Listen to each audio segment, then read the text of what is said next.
Hello students. तो आज के इस लेक्चर में हम रिंग की डेफिनेशन और इसके एग्जांपल करने जा रहे हैं। तो रिंग की डेफिनेशन और इसके एग्जांपल बहुत ही आसान है। तो सबसे पहले हम रिंग की डेफिनेशन करेंगे। तो रिंग की डेफिनेशन क्या है? तो जब भी हम ग्रुप डिफाइन करते हैं या हम रिंग डिफाइन करते हैं, हम टोपोलॉजी डिफाइन करते हैं, तो या फील्ड डिफाइन करते हैं या वेक्टर स्पेस डिफाइन करते हैं, तो सबसे पहले हम एक सेट डिफाइन करते हैं।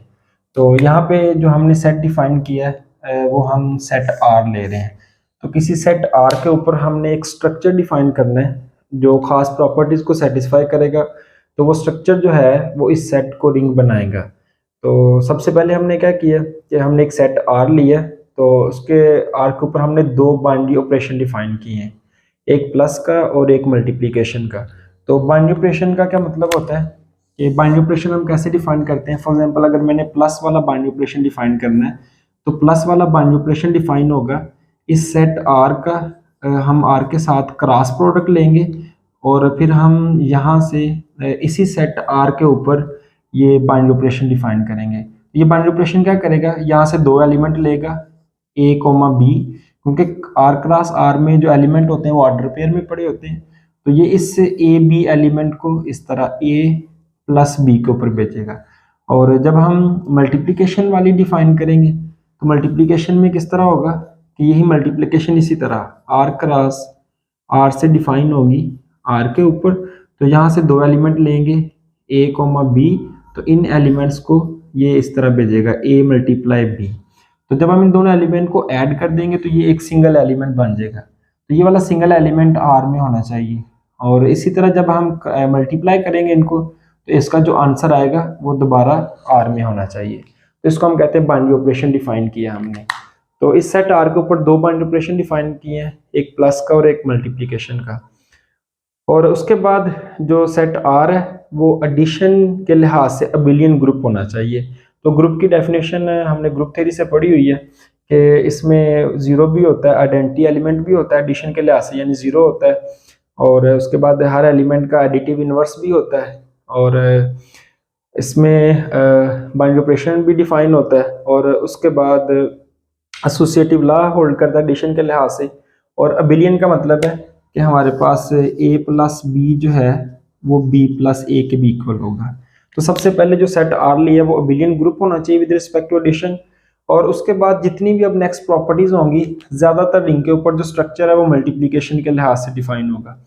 तो ये जो सेट आर है ये मल्टीप्लिकेशन के लिहाज से एसोसिएटिव होना चाहिए, यानी हम ग्रुप के तमाम रिंग के आर के तमाम एलिमेंट के लिए इनकी ब्रैकेट्स बदलने से आंसर चेंज नहीं होता है। यानी अगर पहले हम ए क्रॉस बी कंप्यूट कर लें और बाद में सी के साथ मल्टीप्लाई करें तो आंसर सेम आएगा, चाहे हम पहले बी मल्टीप्लाई सी कंप्यूट कर लें और फिर ए से मल्टीप्लाई कर लें। तो यानी एसोसिएटिव प्रॉपर्टी होल्ड करनी चाहिए।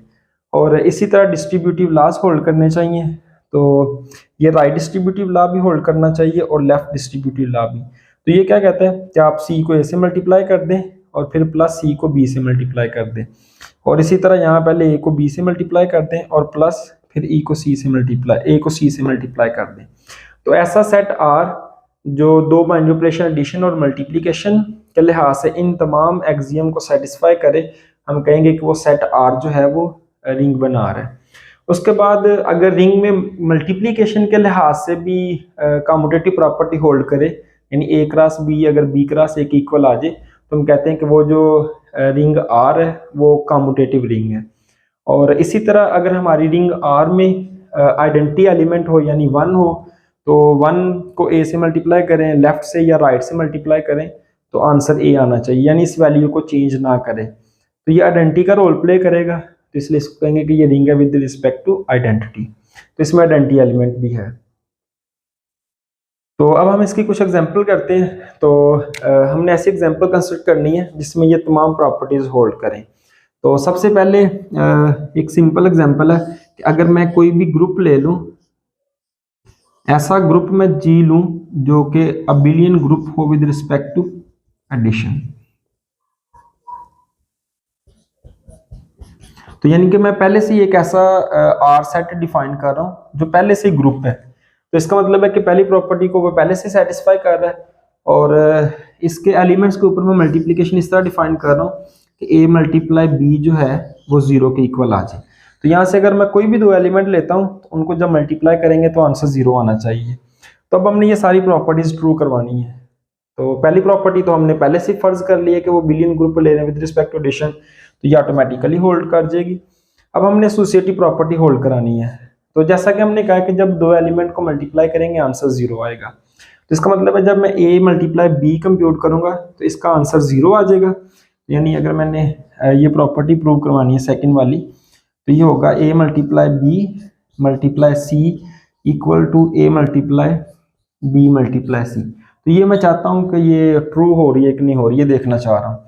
तो जब मैं a क्रॉस b कंप्यूट करूंगा तो इसका आंसर 0 आएगा, 0 मल्टीप्लाई c, और ये a वैसे ही, और b को c से मल्टीप्लाई करेंगे, किसी भी दो एलिमेंट को मल्टीप्लाई करें तो उसका आंसर 0 आता है।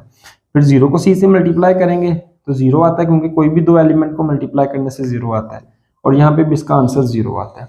तो लेफ्ट हैंड साइड और राइट हैंड साइड इक्वल आ रही है, तो इसका मतलब है कि एसोसिएटिव प्रॉपर्टी होल्ड कर रही है। इसी तरह अगर हम इस वाले को देखें तो जब हम a प्लस बी को c से मल्टीप्लाई करेंगे तो ओवरऑल आंसर 0 आ जाएगा। इसका आंसर भी 0, इसका आंसर भी 0, तो ये वाली रकम 0 इक्वल टू 0 आ जाएगी, और इसी तरह ये वाली भी 0 इक्वल टू 0 आ जाएगी। तो ये आसानी से वेरीफाई किया जा सकता है। और उसके बाद नेक्स्ट एग्जांपल जो है, जैसे हमारे पास सेट ऑफ रियल नंबर्स हैं, तो हमें पता है कि सेट ऑफ रियल नंबर जो है वो ग्रुप होता है विद रिस्पेक्ट टू एडिशन, तो पहली प्रॉपर्टी भी होगी। और हमें ये भी पता है कि सेट ऑफ रियल नंबर में एसोसिएटिव प्रॉपर्टी होल्ड करती है। रियल नंबर्स को जैसे मर्जी मल्टीप्लाई करें आंसर सेम आता है, और डिस्ट्रीब्यूटिव प्रॉपर्टी भी रियल नंबर्स में होल्ड करती है। तो ये हमने छोटी क्लासेस में भी देखा है, तो ये कोई मुश्किल बात नहीं है। इसी तरह अगर हम सेट ऑफ कम्प्लेक्स नंबर्स ले लें तो कम्प्लेक्स नंबर्स में भी ये सारी प्रॉपर्टीज होल्ड करती हैं। तो कम्प्लेक्स नंबर में भी वो भी अबिलियन ग्रुप होता है विद रिस्पेक्ट टू एडिशन, उसमें भी एसोसिएटिव प्रॉपर्टी होल्ड करती है, और उसमें डिस्ट्रीब्यूटिव लॉ भी होल्ड करता है। तो ये हमारे पास फिलहाल 3 एग्जाम्पल हो गई हैं। और उसके बाद रिंग थ्योरी को अंडरस्टैंड करने के लिए 2 एग्जाम्पल बहुत ज़्यादा इंपॉर्टेंट है, एक सेट ऑफ इंटीजर की और दूसरी जीएन की। तो मैं वो आपके साथ डिस्कस करता हूँ। तो जैसा कि मैंने बोला कि रिंग थ्योरी को अंडरस्टैंड करने के लिए 2 एग्जाम्पल ज़्यादा इंपॉर्टेंट है, एक सेट ऑफ इंटीजर्स,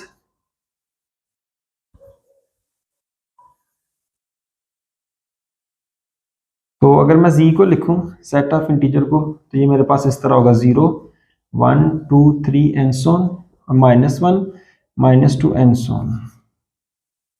तो क्योंकि सेट ऑफ रियल नंबर्स के ऊपर ये हमें पता है कि z जो है बिलियन ग्रुप होता है विद रिस्पेक्ट टू एडिशन, तो इसका मतलब है कि ये पहली प्रॉपर्टी होल्ड कर जाएगी, क्योंकि सेट ऑफ रियल नंबर के ऊपर एसोसिएटिव प्रॉपर्टी होल्ड करती है। तो सेट ऑफ इंटीजर इसी का सबसेट है, तो इसके ऊपर भी एसोसिएटिव प्रॉपर्टी होल्ड करेगी।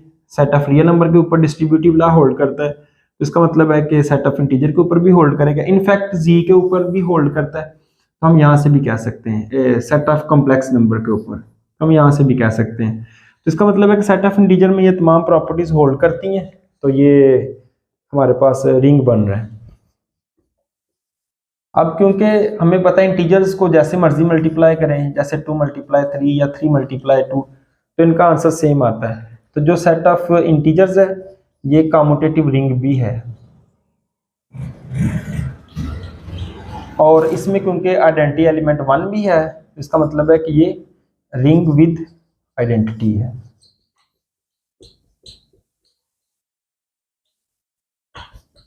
और जो दूसरी एग्जांपल हम करने जा रहे हैं वो ये है सेट Zn। तो यहाँ पे Zn किसके इक्वल होता है, इसको हम लिखते हैं 0 की क्लास, 1 की क्लास, 2 की क्लास सोन, और n-1 की क्लास। और यहाँ पे हम मॉड n ले रहे होते हैं। तो ये हमने मॉड वाला कंसेप्ट जो है नंबर थ्योरी में भी पढ़ा है, तो यहाँ पे भी मैं थोड़ा सा बता दूंगा।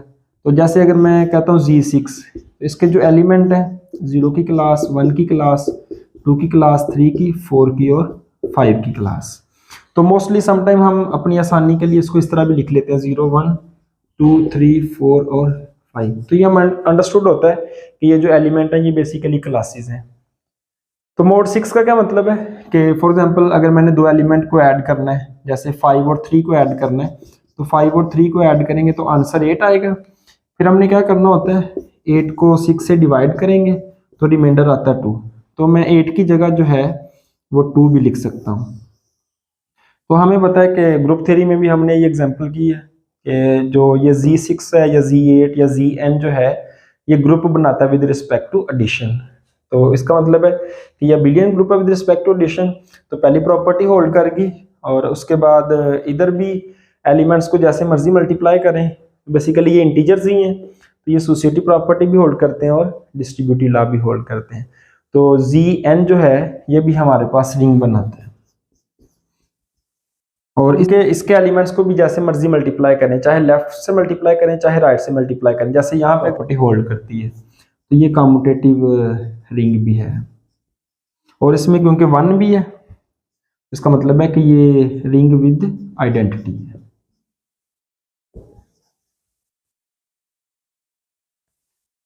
तो हमने कुछ इसकी डेफिनेशन की है और इसकी कुछ एग्जांपल की हैं। तो डेफिनेशन भी सिंपल है और इसकी जो एग्जांपल है वो भी सिंपल है।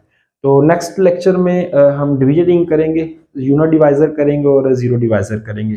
तो यूनिट रिंग, यूनिट एलिमेंट्स और जीरो डिवाइजर के लिए हमारे लिए ये वाली एग्जांपल को अंडरस्टैंड करना लाजमी है।